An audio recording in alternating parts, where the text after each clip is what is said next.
Everyone, my name is Nidhi Verma and welcome to exam prep tool. अगर आप लोग gate 2027 aspirants हैं तो ये वीडियो आपके लिए बहुत ही ज्यादा हेल्पफुल रहने वाला है।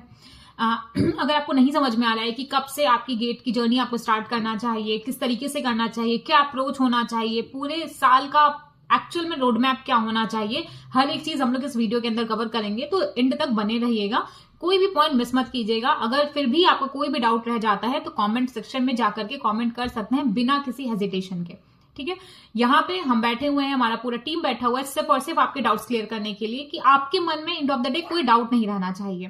तो बेफिक्र रह करके अपने डाउट्स पूछिएगा। बाकी मेरा पूरा ट्राई रहेगा कि पूरी चीजें इस वीडियो में कवर हो जाए। एक बात हमेशा याद रखिएगा कि आप गेट की तैयारी कर रहे हैं, आप किसी भी कॉम्पिटेटिव एग्जाम की तैयारी कर रहे हैं तो कुछ चीजें हमेशा अपने मन में रखिएगा। कॉम्पिटेटिव मतलब कॉम्पिटिशन मतलब होता क्या है? कॉम्पिटिशन मतलब आपको फाइट करना पड़ेगा उस एक चीज के लिए। ठीक है, बहुत सारे स्टूडेंट्स हैं फाइट करेंगे, एक सीट के लिए फाइट कर रहे हैं, करेक्ट। आपको बहुत कुछ सेक्रीफाइस करना पड़ेगा। अभी आपका जर्नी स्टार्ट हो रहा है 19 मार्च को, गेट 2026 का रिजल्ट आया है, बहुत स्टूडेंट्स ने बहुत अच्छा स्कोर किया है। बट हम लोग ना सिर्फ रिजल्ट देखते हैं कि हाँ ठीक है इसने स्कोर किया, बहुत स्ट्रगल किया होगा, बहुत मेहनत किया होगा। बट अगर आप लोग वो मेहनत करने को रेडी हैं, सेक्रीफाइस करने को रेडी हैं, क्योंकि एक साल की जर्नी ना बहुत आसान नहीं होती, बहुत मुश्किल होती है। स्टार्टिंग के आपको लगेगा कि हाँ चलो ठीक है, स्टार्टिंग के एक हफ्ते आप बैठ जाओगे, 10 दिन बैठ जाओगे। इनफैक्ट एक बात मेरी हमेशा याद रखना, अगर आप लोग आज से एक्चुअल में पढ़ना स्टार्ट करोगे ना, 1-2 दिन 3 दिन आपका ठीक जाएगा, उसके बाद एक्चुअल डिफिकल्टी आना स्टार्ट होगा। क्यों? क्योंकि आपकी पढ़ने की हैबिट है नहीं।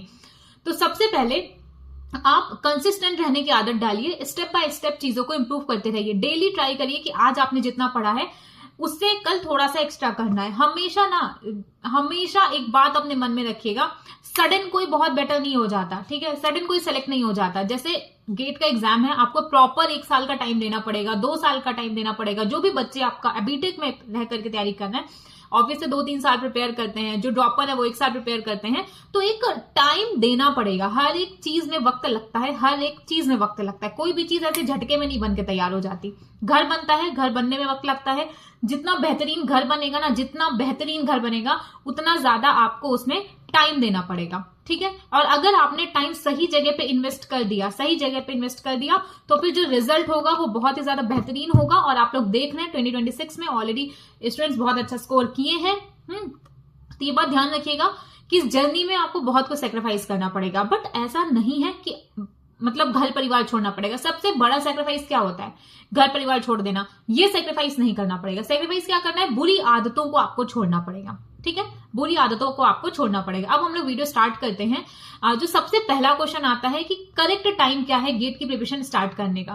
तो देखो, करेक्ट टाइम जैसी कोई भी चीज एग्जिस्ट नहीं करती। आपको जब पता चले आप अपनी पढ़ाई स्टार्ट करिए। जब से आपके पास, जब आपको वो वाई क्लियर हो जाए ना कि आपको क्यों करना है, क्यों आपको गेट करना है। ठीक है, कोई भी चीज लाइफ में अगर आप करना चाहते हैं XYZ, जब आपको वाई क्लियर हो ना कि आपको वही चीज क्यों करनी है, वही आपका करेक्ट टाइम होता है। अब आप बोलोगे कि मैम मान लो मेरे को दिसंबर में रियलाइज हो रहा है, तो देखो बहुत क्लियर चीज है, 2 महीने में सिलेक्शन नहीं होता, नेक्स्ट ईयर के लिए आप अपियर हो जाओ।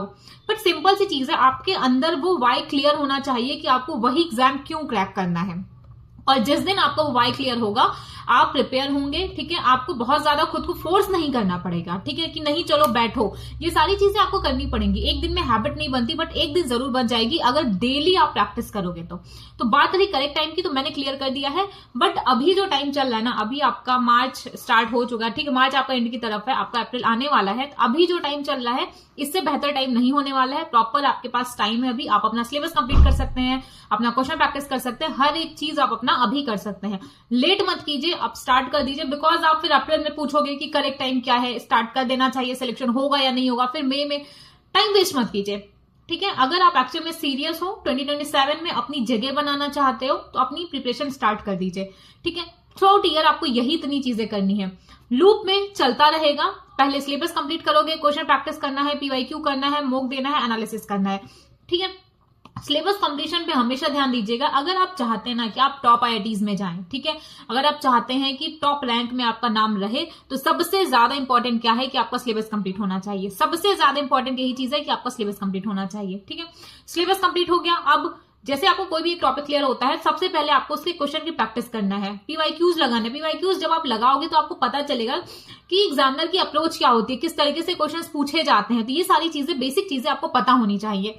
मॉक लगाना है, एनालिसिस करना है। एक बात हमेशा याद रखना कि अगर अगर आपने ये पार्ट मिस किया, ठीक है, अगर आपने एनालिसिस वाला पार्ट मिस किया तो फिर कोई मतलब नहीं बचता है ये सारी चीजें करने का। आप सिलेबस कंप्लीट कर रहे हो नहीं कर रहे हो, आप मॉक दे रहे हो नहीं दे रहे हो, आप पीवाईक्यू कर रहे हो नहीं कर रहे हो, क्वेश्चन प्रैक्टिस कर रहे हो नहीं कर रहे हो, बट जब तक कि अगर आप अपना एनालिसिस वाला पोर्शन स्ट्रॉन्ग नहीं करते तब तक कोई मतलब नहीं निकलेगा। और ये जो एनालिसिस होता है ना, यही आपको लेकर के जाएगा, आपकी रैंक सिक्योर करता है। एनालिसिस करना बहुत इंपॉर्टेंट है। अगर आपको नहीं पता कि किस तरीके से एनालिसिस करते हैं, बहुत सारे स्टूडेंट्स होते हैं, देखो मैंने स्टार्टिंग में ही बोला, इतना सा भी कोई भी डाउट है ना आपको, तो भी आप कमेंट सेक्शन में जाकर के आप पूछ सकते हो। आप स्टूडेंट हो, ठीक है, आपके राइट्स हैं, आप यहाँ पे आए हो पढ़ने के लिए, जो भी यूट्यूब पे आपको पढ़ा रहा है या फिर पेड सेशन में जो भी आपके लिए लेकर के आने टीचर्स जो हैं, उनका सिर्फ ये काम है कि वो आपकी हेल्प करें, ठीक है।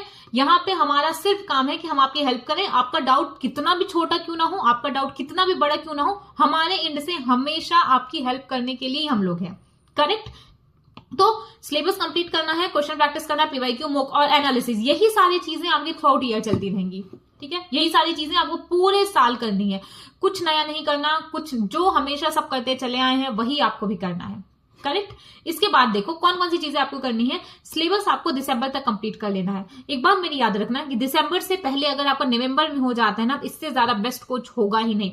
सबसे ज्यादा फोकस आपका होना चाहिए सिलेबस कंप्लीशन पे, क्योंकि जैसे सिलेबस कंप्लीट होगा ना, आपका माइंड रिलैक्स हो जाएगा कि आपको सिलेबस कंप्लीट करना है। आपके पास प्रॉपर 2-2.5 महीने का टाइम मिल जाएगा रिवाइज करने का, क्वेश्चन प्रैक्टिस करने का, मॉक देने का, एनालिसिस करने का। तो सबसे पहला जो आपका टारगेट होना चाहिए वो ये होना चाहिए कि किस तरीके से जल्दी आपका सिलेबस कंप्लीट हो। तो जितना जल्दी सिलेबस कंप्लीट हो सके उतना जल्दी अपना सिलेबस कंप्लीट करिएगा। Next 2 to 3 time, minimum 2 to 3 time आपको रिवीजन करना पड़ेगा, इतना आपको रिवाइज करना पड़ेगा। रिवाइज कैसे करना है? क्वेश्चन प्रैक्टिस की हेल्प से। क्वेश्चन प्रैक्टिस करो, उसकी हेल्प से आप रिवाइज करते चलो। 30 to 40 मॉक टेस्ट लगाने हैं। अब यहां पे अगर मैंने लिख दिया 30 से 40 मॉक लगाना है, तो ये क्या आइडियल नंबर है? नहीं। बहुत सारे स्टूडेंट्स हैं जो 20 मॉक टेस्ट लगाते हैं फिर भी सिलेक्ट हो जाते हैं, बहुत अच्छी जगह पहुंच जाते हैं, ठीक है। बहुत सारे ऐसे होते हैं जो 50 मॉक लगाते हैं फिर भी उनका सिलेक्शन ही नहीं होता। अच्छा आईटी तो बहुत दूर की बात है। डिफरेंस क्या है दोनों में? हमेशा याद रखिएगा, क्वांटिटी नहीं मैटर करती, हमेशा क्वालिटी मैटर कर रही है।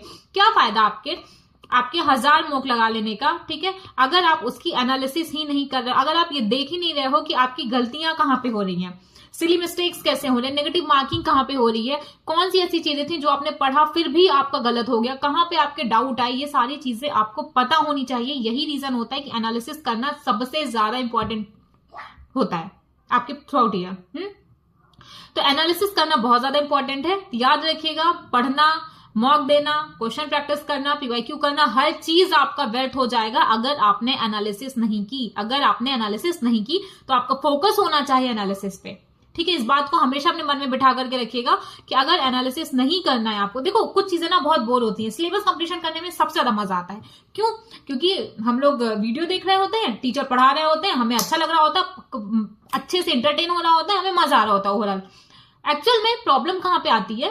क्वेश्चन प्रैक्टिस करने में, क्योंकि अब तो टीचर नहीं करा रहा है, अब आपको खुद से करना पड़ेगा। उसके बाद प्रॉब्लम स्टार्ट होती है मॉक देने में। डर लगता है कि मेरे नंबर कम ना आ जाए। भाई जितना पढ़ा है उतना ही आएगा ना, और अगर कम आएगा तो ये पूरी जर्नी है आपकी।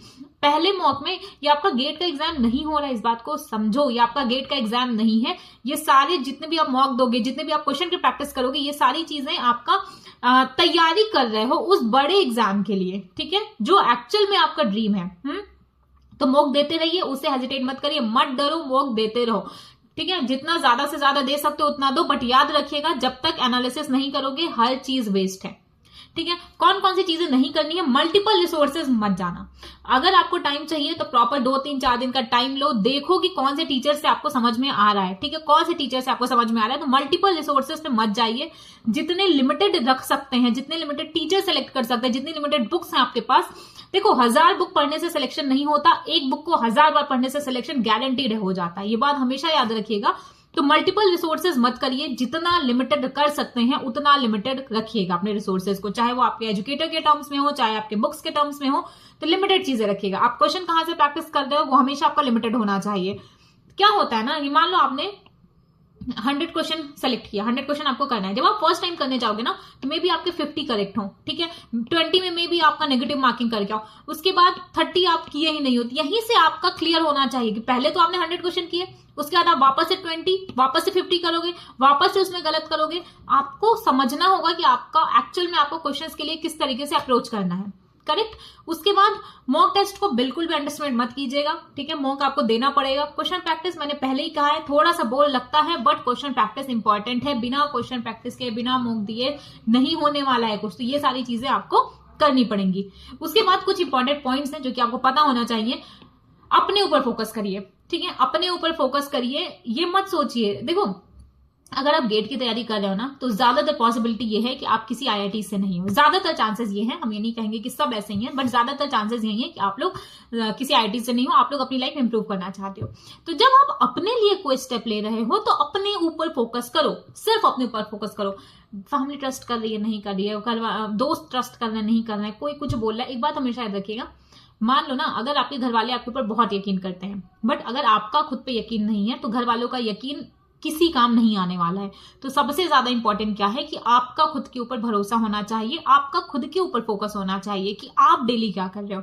डेली आप अपने पूरे दिन को ट्रैक करो, ठीक है, आपका डेली आपको क्या करना है, डेली अपने दिन को ट्रैक करना है, ठीक है, ट्रैक योर डे। ये सारी चीजें बहुत छोटी हैं बट बहुत बड़ा इंपैक्ट लाती हैं आपकी लाइफ में, आपकी प्रिपरेशन में। बहुत छोटी छोटी चीजें ट्रैक करना मीन्स क्या, ठीक है, फोन में कर दिया, डायरी में लिखना स्टार्ट करो, पेन पेपर पे लिखने की आदत डालो, पेन पेपर पे लिखने की आदत डालो। इतने भी आप बहुत बड़े नहीं हो गए हो कि पेन पेपर पे नहीं लिख सकते, आपका हाथ घिस जाएगा, तो पेन पेपर पे लिखने की आदत डालो। नेक्स्ट क्या है, खुद को कंपेयर मत करो किसी और से। देखो हर किसी का जर्नी अलग होता है, कुछ स्टूडेंट्स होते हैं जिन्हें कोई कॉन्सेप्ट आधे घंटे में समझ में आ जाता है, कुछ स्टूडेंट्स होते हैं जिन्हें सेम कॉन्सेप्ट समझने के लिए 1 घंटे का टाइम लग जाता है, ठीक है। तो ऐसा नहीं है कि जो आधे घंटे में समझ रहा है वो बहुत ज्यादा इंटेलिजेंट है, जो 1 घंटे में समझ रहा है वो इंटेलिजेंट नहीं है, वो डम्ब है, ऐसा नहीं होता। हर इंसान की अपनी जर्नी अलग होती है, हर इंसान का अपना पास्ट होता है, हर इंसान की अपनी स्कूलिंग होती है कि वो कहाँ से पढ़ा है, ठीक है। तो आप मेहनत करोगे ना, हमेशा आप जिंदगी में अच्छा ही करोगे। जितना मेहनत करोगे रिजल्ट हमेशा उससे 10 गुना ज्यादा ही बेहतर आपको मिलने वाला है। तो सिर्फ और सिर्फ अपनी जर्नी पे फोकस कीजिए। किसी की रैंक फर्स्ट आ रही है, किसी का 100 आ रहा है, आपका 1000 में भी नहीं आ रहा है, ठीक है, आपके ज्यादातर माइनस हो जा रहे हैं, तो बट आपको क्या करना है, किसी का फर्स्ट रैंक आ रहा है, आपको उससे क्या फर्क पड़ने वाला है, कोई फर्क पड़ने वाला है नहीं। आपका फर्क किस चीज से पड़ेगा, अगर आपके 10 नंबर आ रहे हैं तो आपका जो फर्क पड़ने वाला है आपकी लाइफ पे वो आपके 10 नंबर से पड़ने वाला है। तो आपका पूरा फोकस होना चाहिए कि किस तरीके से आप अपने इस 10 नंबर को इंप्रूव करो। तो ओवरऑल सिर्फ आपका फोकस आपके ऊपर होना चाहिए। Next, be consistent. क्या होता है ना कि मेरे साथ भी जनरली बहुत बार होता है, 5 दिन मेहनत करेंगे, 5 दिन बहुत अच्छा गया, एकदम फ्लो में गया, लगा कि भाई अब तो मतलब सक्सेस मेरे ही नाम होने वाली है। उसके बाद फिर पता नहीं कैसे, जैसे यहां पे रहते हैं, यहां पे काम हो रहा होता, सडन यहां पे आ जाता है। ये नहीं करना है, ये नहीं करना है। कंसिस्टेंट का क्या मतलब होता है, अगर मान लो आज आप यहां हो, कल यहां जाओ, फिर यहां जाओ, फिर यहां जाओ, फिर यहां जाओ। मान लो किसी दिन आपको लो फील हो रहा है तो यहां नहीं आना है, मान लो लो फील हो रहा है तो थोड़ा सा नीचे आ जाओ। हर दिन एक जैसा नहीं होता, ये बात सच है, बट इसका ये मतलब नहीं है कि एक दिन आपने 12 घंटे पढ़ लिया 5 दिन और फिर उसके बाद पढ़ा ही नहीं, ये मतलब नहीं होता। अगर आप किसी दिन 12 घंटे पढ़ रहे हो, उसके बाद अगर आपको टाइम नहीं मिला या फिर आपको लो फील हो रहा है, कुछ भी XYZ हो रहा है, 4 घंटे पढ़ लो, 2 घंटे पढ़ लो, चीजों को बस रिवाइज कर लो। बट डेली आपको टच करना है गेट का सिलेबस, ये बात याद रखिएगा। डेली आपको अपनी बुक्स टच करनी है, डेली आपको खोलना है, डेली आपको पढ़ना है, ये सब आपको डेली करना होगा, ठीक है। बाकी ये सारी चीजें जितने भी इंपॉर्टेंट थी मैंने आपको बता दिया है। अब अपनी तैयारी स्टार्ट करिए, ठीक है। All the best, all the best मेरी साइड से। अपनी पढ़ाई स्टार्ट करिए, पूरे साल लग करके मेहनत करके पढ़िए। पूरे साल बहुत लंबा टाइम होता है बट कब बीत जाएगा आपको पता भी नहीं चलेगा। अगर आपने गेट 2026 दिया होगा तो आपको ये बात समझ में आती है कि वक्त एक्चुअल में बहुत जल्दी बीत जाता है, नहीं पता चलता। तो इसलिए कह रहे हैं कि टाइम है, और एक तरीके से देखेंगे तो टाइम नहीं है। पढ़ाई करना स्टार्ट करेंगे तो लगेगा कि बहुत टाइम है, बट अगर पढ़ाई नहीं करेंगे तो गेट 2027 में जब दिसंबर आएगा ना, जब जनवरी आएगा, जब आपका पेपर आने वाला होगा, तब आपको रियलाइज होगा कि काश मैं पहले पढ़ लिया होता, काश मैं पहले पढ़ ली होती। तो वो दिन मत लाइए अपनी लाइफ में, यही टाइम होता है। गेट आपका लाइफ का टर्निंग पॉइंट होता है, आपकी जिंदगी बदल देगा। आपकी फैमिली की अगर फाइनेंशियल खराब है तो आपका फाइनेंशियल चेंज कर देगा। मतलब ओवरऑल पूरी फैमिली की कंडीशन चेंज हो जाएगी, आपकी कंडीशन चेंज हो जाएगी, लोगों का नजरिया बदल जाएगा आपके लिए। और ये सारी चीजें सिर्फ एक एग्जाम पर डिपेंड करेगी। सिर्फ आपको खुद को 1 साल देना है, और अब तो 1 साल भी नहीं बचा है। ठीक है, तो चॉइस आपकी है। बाकी कोई भी अगर आपका डाउट आता है तो कमेंट में जाके मैसेज कर सकते हैं। जितना पॉसिबल हो पाएगा हमारा और हमारी टीम का, हम लोग उतना हेल्प करेंगे आपकी। And all the very best आपके एग्जाम के लिए, आपके प्रिपरेशन के लिए। Thank you everyone, my name is Nidhi Verma and welcome to exam prep tool.